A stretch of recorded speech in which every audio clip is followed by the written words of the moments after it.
Good afternoon, I'm Malcolm Jordan and this is your midday news fix for Thursday the 13th of June.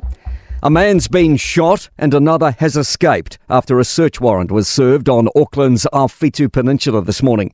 An armed officer shot the man after he allegedly attempted to ram police officers with a vehicle. He's been airlifted to hospital and is in a serious condition. 3 other people have been detained and police are still looking for a 5th person. It's believed the missing person doesn't pose any wider risk to the public. Marakopa locals are voicing their desire for the Tom Phillips investigation to be over. 4 police checkpoints have been operating at intersections surrounding the small Waikato township. Tips are continuing to flood in following the offer of an $80,000 reward for information on Phillips' 3 children, missing since 2021. News Hub's Karen Rutherford says residents feel like this case is all the town's known for. They are completely over the fact that Marakopa, which is a beautiful spot out on the west coast, but it's been dragged through the mud in the last couple of years. High-level talks will take place this afternoon between Prime Minister Chris Luxon and visiting Chinese Premier Li Qiang. The Premier arrived in Wellington this morning, where he will soon receive a ceremonial welcome. Here's senior political reporter Sophie Trigger. Trade's expected to be a talking point, China being New Zealand's largest trading partner and the government aiming to double the country's export value within a decade. It's also likely New Zealand's interest in the AUKUS security deal will come up. Luxon previously described the relationship as significant, complex and resilient, saying the pair speak frankly and constructively where they disagree. Calls for New Zealanders to take action over their electricity prices. An NZIER report found the new disclosure rules to see if large power companies are making excess profits aren't fit for purpose.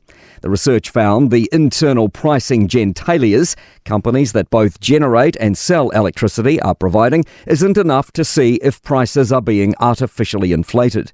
Consumer Group New Zealand Compare Chief Executive Mark Gale says ultimately too many people are sticking to their power provider no matter the price. If just 1% of all the households switched, we'd look at 7 million in savings a year.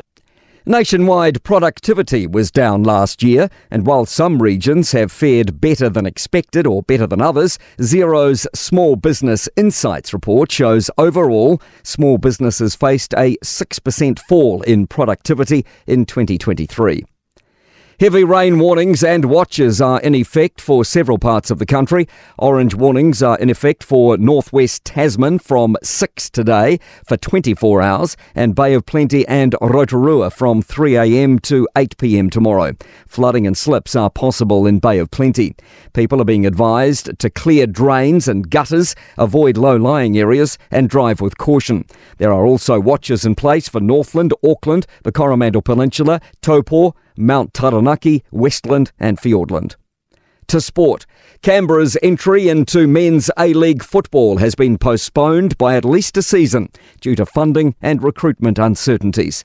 Auckland FC will still be part of the next competition, but 13 teams means the introduction of buys. Former hooker Corey Flynn will join All Blacks mentor Scott Robertson's staff as a throwing coach. David Hill remains in charge of the kicking brief. And the race to secure the 18th entry into League's NRL remains intense, with a Perth-based side now considered favourite over Papua New Guinea. I'm Malcolm Jordan. That's your latest news fix. We'll be back with the next update at 5 p.m. from the Newstalk ZB newsroom.